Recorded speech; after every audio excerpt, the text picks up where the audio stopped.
3000 বছর পর যখন আমেরিকান সৈন্যরা বাগদাদে নমরুদের লাশ খুঁজে পেল এবং তার কফিন খুলল, তখন তারা কি এমন বিস্ময়কর দৃশ্য দেখল যা আজও কেউ ব্যাখ্যা করতে পারে না। কিন্তু তারা কেন সঙ্গে সঙ্গে তার দেহ পুরো দুনিয়ার কাছে গোপন করে ফেলল? এটা কোনো সাধারণ লাশ ছিল না, এটি ছিল মানব ইতিহাসের সবচেয়ে উদ্ধত শাসক নমরুদ, যে আল্লাহর সাথে যুদ্ধ করার জন্য পুরো একটি সেনাবাহিনী প্রস্তুত করেছিল। কিন্তু শেষ পর্যন্ত তার পরিণতি হয়েছিল একটি ক্ষুদ্র মশার মাধ্যমে, যা তার নাক দিয়ে মস্তিষ্কে প্রবেশ করে তাকে ধীরে ধীরে ধ্বংস করে দেয়। কিন্তু রহস্য এখানেই শেষ নয়। নমরুদের স্ত্রী কি সত্যিই মানুষ ছিল, নাকি সে নাসনাস নামে অদ্ভুত এক জিন জাতির অন্তর্ভুক্ত ছিল? নমরুদের শক্তির প্রকৃত উৎস কোথায় ছিল? আর কেন ইতিহাসবিদরা দাবি করে তার দেহে এমন কিছু ছিল যা আজকের বিজ্ঞানও ব্যাখ্যা করতে পারে না? আর সবচেয়ে ভয়ানক বিষয় হলো, তার দেহ যেখানেই নেওয়া হয়েছিল সেই স্থানটি পৃথিবীর কোনো মানচিত্রেই কখনো দেখানো হয়নি।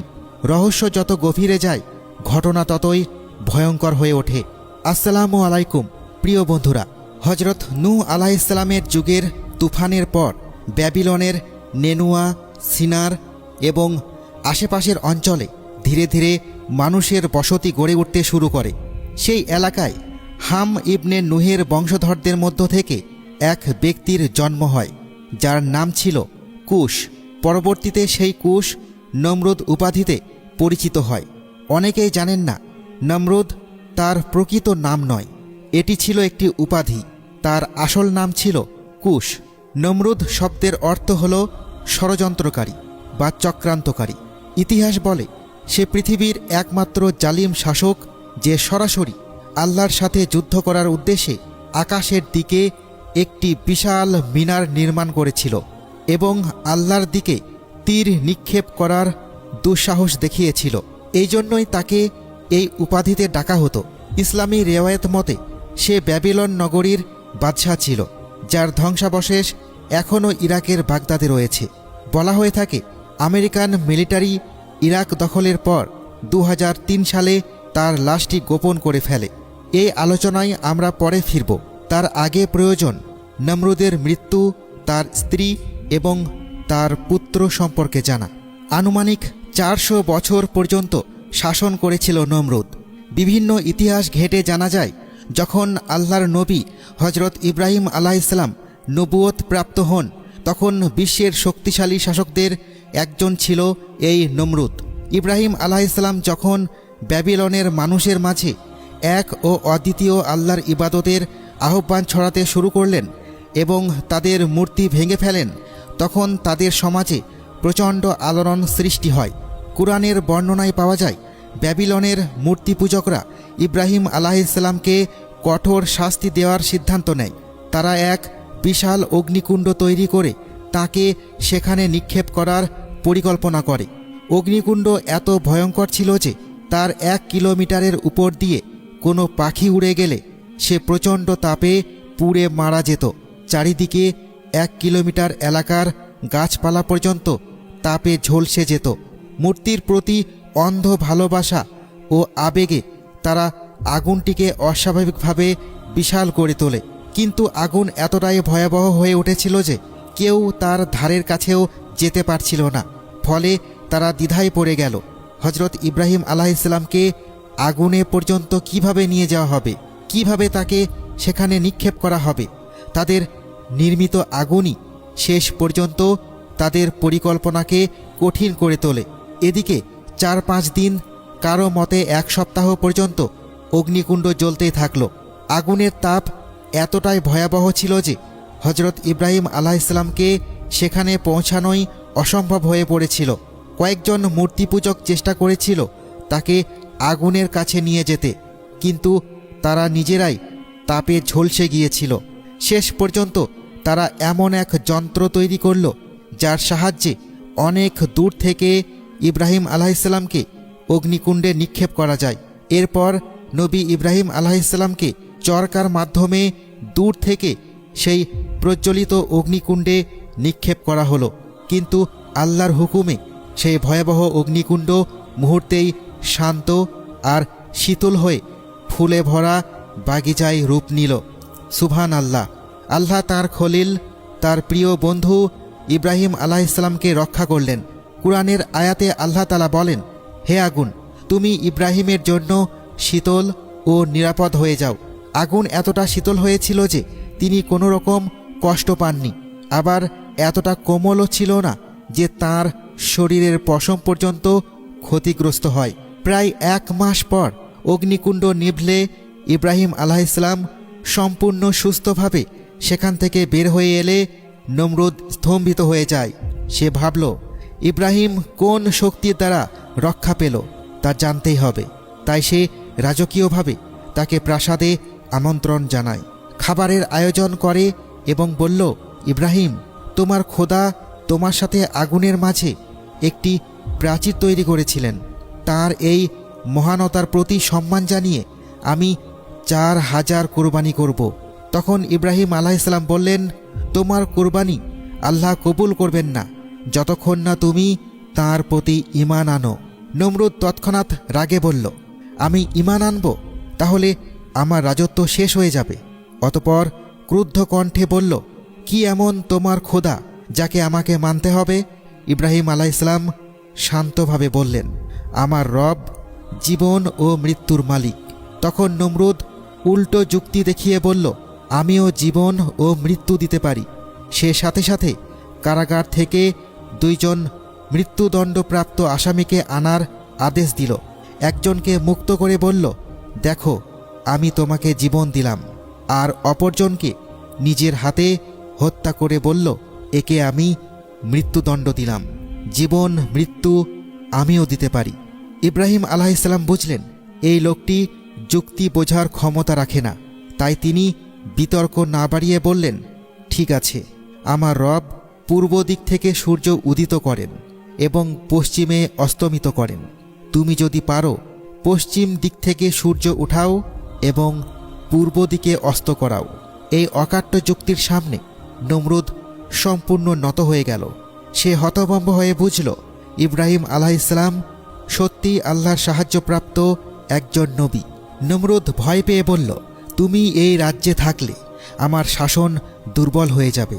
হয় তুমি চলে যাও, নয়তো আমি তোমার বিরুদ্ধে কঠোর ব্যবস্থা নেব। আল্লাহর হুকুমে ইব্রাহিম আলাইহিসসালাম সেই ভূমি ছেড়ে চলে যান। কিন্তু ইব্রাহিম আলাইহিসসালাম চলে যাওয়ার পর নমরুদ বুঝতে পারল তার রাজ্যের বহু বুদ্ধিজীবী ইতিমধ্যেই এক আল্লাহর প্রতি ঈমান এনেছে। এতে ক্ষিপ্ত হয়ে সে প্রকাশ্যে আল্লাহকে চ্যালেঞ্জ জানালো। সে একটি বিশাল প্রাচীর নির্মাণ করল, মিনার বা টাওয়ারের মতো উঁচু। প্রতিদিন সেখানে উঠে চিৎকার করে বলতে থাকে, কোথায় আল্লাহ? এসো, আমার সাথে যুদ্ধ করো। 40 বছর ধরে সে সেনাবাহিনী তৈরি করতে থাকে আল্লাহর সাথে যুদ্ধ করার জন্য। প্রতিদিন মিনারে চূড়ায় উঠে চিৎকার করত আর নিচের মানুষদের বলতো, দেখো, কোনো সাড়া নেই। এই দুনিয়ায় আমি ছাড়া আর কোনো খোদা থাকতে পারে না। নাউজুবিল্লাহ। লোকজন ভয়ে তার সামনে সেজদায় পড়ে যেত। এইভাবে 40 বছর কেটে গেল। ঠিক সেই সময় আল্লাহ রাব্বুল আলামিন আসমান থেকে একজন ফেরেশতাকে মানুষের রূপে পাঠালেন নমরুদের কাছে। ফেরেশতা তাকে এক ও অদ্বিতীয় আল্লাহর ইবাদতে ফিরে আসার দাওয়াত দিয়ে বলল, হে নমরুদ, আল্লাহ তাআলাকে ভয় করো এবং তার নাফরমানি থেকে বিরত থাকো। আল্লাহর শক্তি তোমার ও তোমার সেনাবাহিনীর শক্তির চেয়েও অসীম। তিনি চাইলে খুব দুর্বল একটি মাখলুকের মাধ্যমেও তোমাকে ধ্বংস করে দিতে পারেন। কিন্তু এর বদলে নমরুদ প্রকাশ্যে আল্লাহর বিরুদ্ধে যুদ্ধ ঘোষণা করল। ফেরেশতা তখন বলল, হে নমরুদ, গত 40 বছর ধরে আল্লাহ রাব্বুল আলামিন তোমার সব কর্মকাণ্ড দেখছেন। তিনি ঘোষণা করেছেন, আগামী 3 দিনের মধ্যে তুমি তোমার শেষ বাহিনী প্রস্তুত করো, কারণ তিনি তার পক্ষ থেকে বিশেষ সৈন্যবাহিনী পাঠাবেন। নমরুদ সাথে সাথে যুদ্ধের প্রস্তুতি নিতে শুরু করল। 3 দিন পর আল্লাহর হুকুমে আকাশ থেকে নামল এক ক্ষুদ্র মাখলুকের বাহিনী, যেটি ছিল মশার বাহিনী। তারা ঝাঁকে ঝাঁকে নমরুদের বাহিনীর উপর আক্রমণ শুরু করল। সৈন্যরা ব্যাধিস হয়ে পালাতে লাগল। বিষাক্ত মশার কামড়ে অসংখ্য সৈন্য মারা গেল। এরপর আল্লাহর নির্দেশে সেই মশা বাহিনীর একটি প্রধান মশা নমরুদের নাক দিয়ে মস্তিষ্কে প্রবেশ করল এবং সেখানে নিরন্তর কামড়াতে লাগল। যন্ত্রণায় নমরুদ মাথা ধরে চিৎকার করতে লাগল। যন্ত্রণা এতটাই তীব্র হয়েছিল যে কোনো ব্যক্তি নমরুদের সাথে সাক্ষাৎ করতে আসলে তাকে বলতো, আমার মাথায় 2 থাপ্পড় দাও, কারণ এতে তার সামান্য স্বস্তি হতো। এর ফলে রাজ্যের বড় বড় ব্যক্তিরা সেজদা না করে তার মাথায় 2 বাড়ি মেরে চলে যেত, আর এতে নমরুদ খুশি হতো। ইতিহাস বলে সেই মশা মাথার ভেতরে নিয়ে নমরুদ 40 বছর যন্ত্রণায় বেঁচেছিল। তার অবস্থার দিন দিন অবনতি হচ্ছিল, কিন্তু আল্লাহ তাআলা তার মৃত্যু সহজ করেননি। অবশেষে তার সেবায় নিয়োজিত লোকেরা অতিষ্ঠ হয়ে ভারী বস্তু দিয়ে সজোরে মাথায় আঘাত করল। সে আঘাতে নমরুদের মাথা ফেটে গেল এবং জীবিত অবস্থায় সেই মশাটি বের হয়ে আসে। ফলে যুদ্ধে মশা বাহিনীর প্রধান বিজয়ী হল আর নমরুদ পরাজিত হয়ে মারা গেল। নমরুদের একটি পুত্র ছিল, নাম ছিল তামুস। ধারণা করা হয় নমরুদের স্ত্রী সামিরা ছিল জিন প্রজাতির নাসনাস গোত্রভুক্ত, যারা মানুষের সঙ্গে সম্পর্কে জড়াতে সক্ষম ছিল। রেওয়ায়েত অনুযায়ী তাদেরকে অপবিত্র জিন বলা হয়েছে। নমরুদের মৃত্যুর পর সামিরা ঘোষণা করল, তামুস হল নমরুদের দ্বিতীয় জন্ম এবং সে একদিন তার মতোই শক্তিশালী রাজা হবে। ইতিহাস বলে ব্যাবিলনের যে উঁচু মিনার নমরুদ তৈরি করেছিল তার পেছনে সামিরার বড় ভূমিকা ছিল। নমরুদের সকল দুষ্কর্মে সে তাকে উস্কানি দিত। সেই মিনারের মাধ্যমেই পৃথিবীতে শয়তানের উপাসনার প্রচলন বাড়তে থাকে। মানুষের মাঝে শয়তানের বংশধরদের প্রভাবও ধীরে ধীরে ছড়িয়ে পড়ে। যখন মানুষ ব্যাবিলন ছেড়ে বিভিন্ন অঞ্চলে ছড়িয়ে গেল, তখন ভাষার ভিন্নতার কারণে সামিরা ও তামুসকে তারা বিভিন্ন নামে ডাকতে শুরু করল। ফলে তাদের মূর্তি নির্মাণ করে উপাসনা করতে লাগল। প্রাচীন ইরাক ও গ্রিক কিতাবে সামিরাকে দেবীর রূপে দেখা হতো। ইসলাম আগমনের আগেই মক্কার মুশরিকরা হুবল নামে একটি মূর্তি পূজা করত, যা আসলে সামিরার অবয়ব ছিল। নমরুদ পৃথিবীর প্রথম সংরক্ষিত মৃতদেহ ছিল, যাকে মমি বানানো হয়েছিল। সামিরা মানুষদের মাঝে ছড়িয়ে দিয়েছিল যে নমরুদ আবার দ্বিতীয়বার জীবিত হবে। 1000 বছরেরও বেশি সময় ধরে সেই মমি পৃথিবী থেকে হারিয়ে গিয়েছিল। 2003 সালে আমেরিকা ইরাক অভিযান চলাকালে তারা বাগদাদের একটি বিশেষ স্থাপনা নিয়ন্ত্রণে নেয়, যা অনেকের মতে প্রাচীন ব্যাবিলনের একটি গুরুত্বপূর্ণ সমাধিস্থল ছিল। খ্রিস্টান মিশনারি গোষ্ঠীর একটি অংশ সেই স্থাপনাটিকে বিশেষ গুরুত্ব দিত, কারণ তাদের ধারণা ছিল প্রাচীন ব্যাবিলনের শাসকের সংরক্ষিত দেহটি সেখানেই রাখা আছে। ব্যাবিলন যে বর্তমান বাগদাদ অঞ্চলে অবস্থিত ছিল, ইতিহাস থেকেও জানা যায় সেই সময় আমেরিকান বাহিনীর সহায়তায় একটি বিশেষ টিম সেখানে পাওয়া দেহটি নিজেদের নিয়ন্ত্রণে নেয়। সেই সময় জনপ্রিয় সোশ্যাল মিডিয়া ছিল না, কিন্তু ইন্টারনেট ছিল। সেই ভিডিওটি একটি ওয়েবসাইটে দ্রুত ছড়িয়ে পড়ে। সেখানে দেখা যায় একটি সংরক্ষিত দেহ জব্দ করা হয়েছে। ভিডিওটি অল্প সময়ের মধ্যে দ্রুত ছড়িয়ে পড়ে। পরে তা বিভিন্ন অনলাইন প্ল্যাটফর্ম থেকে সরিয়ে ফেলা হয়। কয়েক সপ্তাহের মধ্যেই ভিডিওটির সবকটি কপি মুছে যায়। ফলে বর্তমানে এই সংক্রান্ত কোনো ভিডিও খুঁজে পাওয়া যায় না। খ্রিস্টান মিশনারি গোষ্ঠীর একটি অংশ বিশ্বাস করে যে সেই ব্যক্তিটি ভবিষ্যতে আবার ফিরে আসবে এবং তাকে এক বিশেষ ব্যক্তিত্ব হিসেবে বিবেচনা করা হবে। পৃথিবীর একটি অংশ এখনও এই ধারণায় বিশ্বাসী যে সংরক্ষিত দেহটির সাথে ভবিষ্যৎ কোনো ঘটনার সম্পর্ক আছে। একটি থিওরি অনুযায়ী দেহটি যেখানে পাওয়া গিয়েছিল সেখানে সুমেরীয় যুগের আরেকটি সম্রাটের দেহ সংরক্ষিত অবস্থায় ছিল। সে সময় ঘটনাস্থল থেকে ভিডিওটি ধারণ করেছিল তা দ্রুতই সরিয়ে নেওয়া হয়।